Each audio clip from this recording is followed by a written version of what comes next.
Hey guys, welcome back to new video. Guys, सबसे पहले बता दूं कि मेरा नाम राजेंद्र कुमार है। मैं खुद इस डिपार्टमेंट में यानी कि डाक विभाग में पिछले 10 महीने से लगातार बीपीएम पोस्ट पर काम कर रहा हूं। तो जो भी आप लोगों को इन्फॉर्मेशन दूंगा बिल्कुल ऑथेंटिक और सटीक होगी। तो आज की जो हमारी वीडियो है इसमें आप लोगों के सामने बहुत बड़ा जो कंफ्यूजन लेके मैं आया हूँ कि जो कास्ट सर्टिफिकेट का जो कंफ्यूजन आप लोगों के मन में चल रहा है कि कास्ट सर्टिफिकेट जो है किस लेवल का होना चाहिए, गवर्नमेंट लेवल का यानी कि सेंट्रल गवर्नमेंट का होना चाहिए या फिर स्टेट गवर्नमेंट का होना चाहिए, यानी कि किस फॉर्मेट में होना चाहिए, उस फॉर्मेट के बारे में हम लोग पूरा डिस्कस करेंगे। आप लोग बहुत सारा कंफ्यूजन कर रहे थे कि सर मेरा सेंट्रल गवर्नमेंट का कास्ट सर्टिफिकेट है, मेरा स्टेट गवर्नमेंट का कास्ट सर्टिफिकेट है, कौन सा लगेगा, डॉक्यूमेंट वेरिफिकेशन के समय लगता है या फिर फॉर्म अप्लाई करते समय लगता है, कब लगता है। तो वो सारा कंफ्यूजन आप लोगों के सामने पूरा डिस्कस करूंगा। तो आप लोग पूरा वीडियो जरूर देखिएगा। अगर मेरे इस चैनल पे नए हो, अगर अभी तक सब्सक्राइब नहीं किया हुआ है तो प्लीज चैनल को सब्सक्राइब जरूर कर लेना, क्योंकि इस चैनल पे आप लोगों को जीडीएस की रिगार्डिंग पल पल की और ऑथेंटिक अपडेट मिलती रहती है। देखिए, एक चीज और बता देता हूं कि अगर आप लोग जीडीएस का फॉर्म भर रहे हो या जीडीएस की रिगार्डिंग आपके मन में कोई भी डाउट है, कोई भी कंफ्यूजन है, तो आप लोग जो है रात में 9 बजे इसी यूट्यूब चैनल पे आ जाइएगा। रात में 9 बजे हम लोग डेली लाइव सेशन करते हैं, 9 से 10 1 घंटे के लिए। तो उस 1 घंटे के लाइव सेशन में आप लोग आके जो है अपना जो भी आपके मन में कंफ्यूजन है डायरेक्टली आप लोग मुझसे पूछ सकते हो और अपना कंफ्यूजन दूर कर सकते हो। तो देखिए, ये जो कास्ट सर्टिफिकेट का जो आप लोगों के मन में कंफ्यूजन है, उसका सबसे बड़ा कंफ्यूजन है कि सर कास्ट सर्टिफिकेट हमारा सेंट्रल गवर्नमेंट का होना चाहिए या फिर स्टेट गवर्नमेंट का। तो उसका जो आपका जो मेन मैं आंसर ये देता हूं कि आपका जो कास्ट सर्टिफिकेट है वो जो सेंट्रल लेवल का होना चाहिए, यानी कि सेंट्रल गवर्नमेंट का, केंद्र सरकार का आपका कास्ट सर्टिफिकेट होना चाहिए। क्योंकि आपको पता है कि जो जीडीएस की जो नौकरी है वो जो सेंट्रल विभाग के अंतर्गत यानी सेंट्रल गवर्नमेंट के अंतर्गत आती है, केंद्र सरकार के अंतर्गत आती है। इसलिए जो है इसमें कास्ट सर्टिफिकेट भी सेंट्रल गवर्नमेंट का मांगा जाता है। देखिए, 1% में बता देता हूं, 100% में 99% और 1% दो भाग में बता दिया हूं। 1% कहीं कहीं पे जो है स्टेट गवर्नमेंट का मांग लेते हैं, 1% डिवीजन ऐसे हैं कहीं कहीं पे स्टेट गवर्नमेंट का भी चला लेते हैं। लेकिन जो है 99% जो है यहाँ पे डिवीजन ऐसे हैं जो कि जो है केवल सेंट्रल गवर्नमेंट का कास्ट सर्टिफिकेट ही मांगते हैं। तो ये चीज आप लोग ध्यान देना। आप लोग सेंट्रल गवर्नमेंट का कास्ट सर्टिफिकेट बनवा लीजिएगा। जो स्टेट गवर्नमेंट का वाला में मांगते हैं ना, 1% डिवीजन, वो लोग जो है अगर उनके पास सेंट्रल गवर्नमेंट का होगा तब तो वो चल ही जाएगा। लेकिन 99% डिवीजन ऐसे हैं जो कि जो है यह जो है सेंट्रल गवर्नमेंट का कास्ट सर्टिफिकेट मांगते हैं। तो आपसे मेरा यही अनुरोध है कि आप जो है सेंट्रल गवर्नमेंट का कास्ट सर्टिफिकेट बनवा लीजिएगा।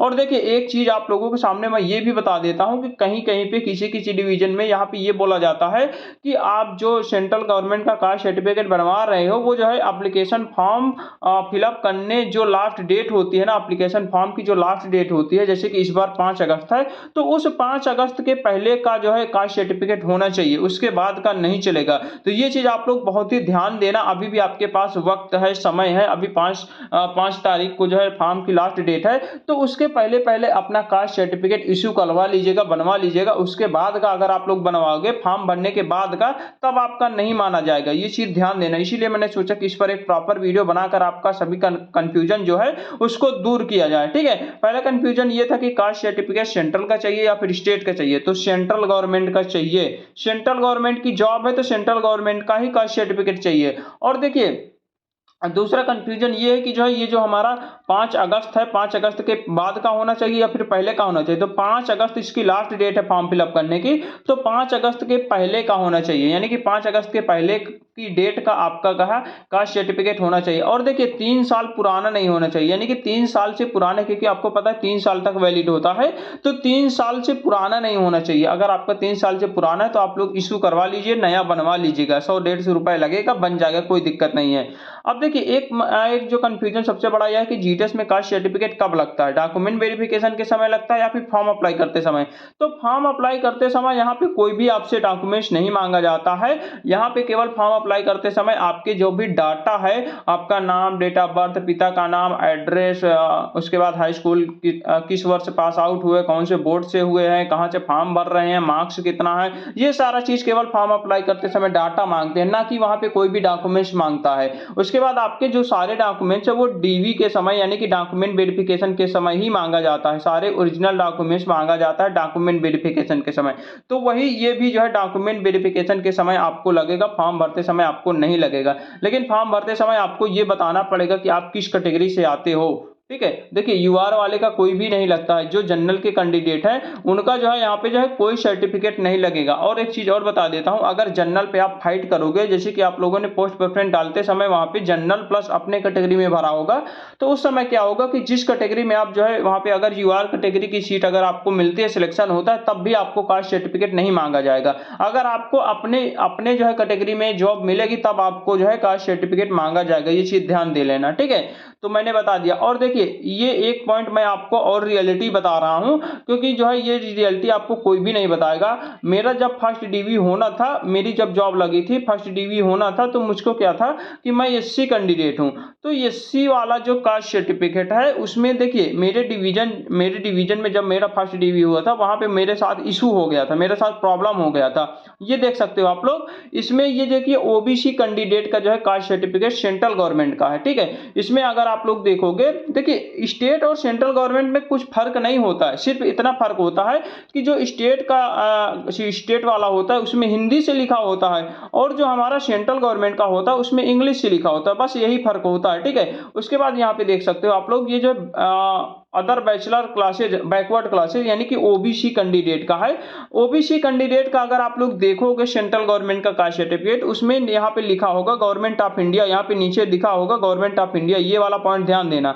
उसके बाद ये तो ओबीसी का है, तो ये कोई दिक्कत नहीं। ओबीसी वाला जो फॉर्मेट होगा ये कुछ इस प्रकार का होगा सेंट्रल गवर्नमेंट का, आप लोग स्क्रीनशॉट में ले सकते हो, कुछ इस प्रकार का जो है इसका जो है, क्योंकि ये यूपी का है तो मैं यूपी का दिखा रहा हूँ। तो यूपी का जो सेंट्रल गवर्नमेंट का कास्ट सर्टिफिकेट होगा ओबीसी कैंडिडेट का, वो जो कुछ इस प्रकार का होगा, यहाँ पे गवर्नमेंट ऑफ इंडिया लिखा होगा। उसके बाद एक चीज और दिखा देता हूं, अगर आप लोग एससी कैंडिडेट का देखोगे, ये मेरा खुद का है, तो ये एससी कैंडिडेट का, ये भी हालांकि सेंट्रल गवर्नमेंट का कास्ट सर्टिफिकेट है, लेकिन इसमें गवर्नमेंट ऑफ यहाँ पे जो है sorry state of Uttar Pradesh लिखा है, ठीक है। यानी कि यहाँ पे जो एससी कैंडिडेट है उनके में जो है, यहाँ पे एससी और एसटी दोनों की बात कर रहा हूँ, ये दोनों जो कैंडिडेट है उनके में जो है यहाँ पे जो है बोला गया है कि स्टेट गवर्नमेंट ऑफ, मतलब sorry state of Uttar Pradesh लिखा हुआ है, यानी कि जो है आप उत्तर प्रदेश से, यहाँ पे उत्तर प्रदेश लिखा है। उसके बाद यहाँ आप लोग देखोगे तो यहाँ पे गवर्नमेंट ऑफ इंडिया लिखा है, यानी कि ये तो कोई दिक्कत नहीं है, ये ओबीसी वालों को कोई दिक्कत नहीं होती है।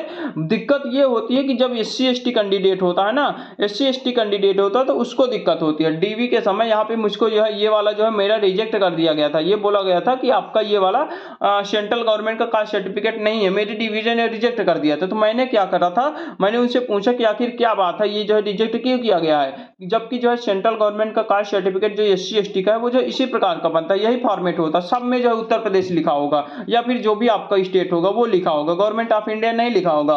तो उन्होंने बताया कि जो एससी एसटी का जो सेंट्रल गवर्नमेंट का कास्ट सर्टिफिकेट है वो ऑफलाइन तरीके से बनता है। तो यहाँ पे अगर आप लोग देखोगे तो ये मैंने जो है ऑफलाइन तरीके से बनवाया था, अपने जो है वहां पे तहसील पे गया था, वहां पे जो है अपने तहसील पे जाके वहां पे मैंने अपने जो है नेकपाल से मिला, उसके बाद जो है वहां से मैंने खुद जो है ऑफलाइन तरीके से बनवाया था। ये जो ऑफलाइन तरीके से है ना, ये आसानी से आपका बन जाएगा अगर आपके पास जो है स्टेट गवर्नमेंट का कास्ट सर्टिफिकेट है, तो उसी के अकॉर्डिंग जो है यहाँ पे सेंट्रल गवर्नमेंट का यहाँ कास्ट सर्टिफिकेट बना के दे देंगे। यहाँ पे देख सकते हो भारत सरकार के अधीन पदों पर नियुक्ति होती है, अनुसूचित जाति अनुसूचित जनजाति के लिए जातीय प्रमाण पत्र, यानी कि जो सेंट्रल गवर्नमेंट का हमारा कास्ट सर्टिफिकेट है वो जो है कुछ इस प्रकार का होने वाला है, ठीक है। ये जो है ऑफलाइन तरीके से बनता है, यहाँ पे जो है मेरा नाम दिख जाएगा। उसके बाद जो स्टेट गवर्नमेंट का जो भी कास्ट सर्टिफिकेट होगा उसी के अकॉर्डिंग बनेगा, उसी की जो है डेट ऑफ बर्थ, उसी की डेट यहाँ पे डाल दी जाएगी, उसी का यहाँ पे नंबर डाल दिया जाएगा, जो भी नंबर होगा, प्रमाण पत्र संख्या डाल दिया जाएगा, आपका नाम, आपके पिता का नाम, आपका जो स्टेट वगैरह सारा कुछ यहाँ पे डाल के उसके बाद नीचे यहाँ पे साइन मोहर सब कुछ कर दिया जाएगा। यहाँ पे देख सकते हो, यहाँ पे सब कुछ जो है यहाँ पे साइन, यहाँ पे नेकपाल के साइन, कानून गो के, उसके बाद तहसीलदार के ये साइन मोहर करके उसके बाद दे देंगे, यानी कि ये वैलिड हो जाता है state government sorry central government का कास्ट सर्टिफिकेट एससी एसटी वालों का मैंने दिखा दिया। बाकी और आपको जो है यहाँ पे जो आपकी जो है ऑफिशियल नोटिफिकेशन में है उसमें भी आपको फॉर्मेट मिल जाएगा। ऑफिशियल नोटिफिकेशन में भी एक फॉर्मेट दिया होता है जो कि मैं अभी आपको दिखा देता हूँ, ताकि आपके मन में जो भी कंफ्यूजन है वो जो है दूर हो सके। तो यहाँ पे आप लोग देख सकते हो, ये जो है ऑफिशियल नोटिफिकेशन है, जीटीएस जुलाई 2024 दो वैकेंसी आई है 44,228। इसी में आप लोगों को नीचे जो है एक फॉर्मेट मिल जाएगा जो कि आपका कास्ट सर्टिफिकेट की रिकॉर्डिंग एक फॉर्मेट दिया गया है, ठीक है। उसमें ओबीसी एससी एसटी सभी का दिया गया है, आप चाहो तो इसको भी निकलवा के इसमें भी साइन मोहर करवा सकते हो, ठीक है। यहाँ पे देखिए ईडब्ल्यूएस का भी यहाँ पे फॉर्मेट दिया गया है, जो भी ईडब्ल्यूएस कैंडिडेट है अगर वो लोग जो है सेंट्रल गवर्नमेंट का यहाँ पे कास्ट सर्टिफिकेट बनवाना चाहते हैं तो वो ये वाला फॉर्मेट निकलवा लेना। ये जो फॉर्मेट मैं दिखा रहा हूँ यहाँ पे लिखा हुआ है income asset certificate to be produced by the economical weaker section, यानी कि ईडब्ल्यूएस कैंडिडेट, जितने भी ईडब्ल्यूएस कैंडिडेट हैं उनके लिए है। वो लोग जो है इस फॉर्मेट को यहाँ पे निकलवा लीजिएगा। ऑफिशियल नोटिफिकेशन में यहाँ पे ये जो है फॉर्मेट दिया हुआ है, ये फॉर्मेट आप लोग निकलवा से इसमें जो है अपना जो है सारा डाटा भर के उसके बाद नीचे साइन मोहर करवा लीजिएगा, तब भी ये वैलिड होगा। ठीक है, ये वैलिड होगा। उसके बाद अगर आपके ये वाला अगर आप लोग देखोगे तो ये जो है बैकवर्ड क्लास का है, यानी कि ओबीसी कैंडिडेट है। जो भी ओबीसी कैंडिडेट है, अगर वो जो है इस प्रकार का कुछ बनवाना चाहते हैं, ये जो फॉर्मेट यहाँ पे दिया गया है, आप चाहो तो इसको भी बनवा सकते हो, और जो मैंने अभी दिखाया है चाहो तो उसको भी बनवा सकते हो, कोई दिक्कत नहीं है। ठीक है, ये वाला भी आप लोग इशू करवा सकते हो। उसके बाद अगर आप लोग आओगे SC/ST कैंडिडेट में, तो SC/ST कैंडिडेट का कुछ इस प्रकार का यहाँ पे फॉर्मेट दिया गया है, ये देख सकते हो, ये 2 पेज का है, ये 2 पेज का। ठीक है, तो अगर आप SC/ST कैंडिडेट हो, जो मैंने अभी हिंदी में दिखाया था अपना वाला, आप चाहो तो वैसे बनवा सकते हो, नहीं तो आपको जो है सबसे बेटर रहेगा ये वाला। ऑफिशियल नोटिफिकेशन में आपको जो है मिल जाएगा। उसके बाद ये जो है कुछ इस प्रकार का फॉर्मेट है, फॉर्मेट SC/ST सर्टिफिकेट, यानी कि सेंट्रल गवर्नमेंट का कास्ट सर्टिफिकेट। इसमें आपका सारा डाटा, नाम, पिता का नाम, यहाँ पे विलेज, तहसील, ठीक है, सारा कुछ यहाँ पे होगा। उसके बाद जितने भी यहाँ पे अमेंडमेंट है कॉन्स्टिट्यूशन में, जो भी रूल है, वो सारा यहाँ पे ऑटोमेटिक दिया होगा। उसके बाद यहाँ पे जो है आपके जो है सारे साइन मोहर यहाँ पे सब कुछ दे देंगे, नेकपाल वगैरह कानून को। तो इसमें भी आप बनवा सकते हो, कोई दिक्कत नहीं। मैंने दोनों तरीके से आपको बता दिया है, आपको जैसी इच्छा लगे वैसे आप लोग बनवा सकते हो। ठीक है, तो ये कास्ट सर्टिफिकेट का जो बहुत बड़ा कंफ्यूजन था, वो कंफ्यूजन आप लोगों का दूर हो गया होगा। तो चलिए ठीक है, मिलते हैं एक नई वीडियो के साथ, तब तक के लिए बाय बाय, टेक केयर।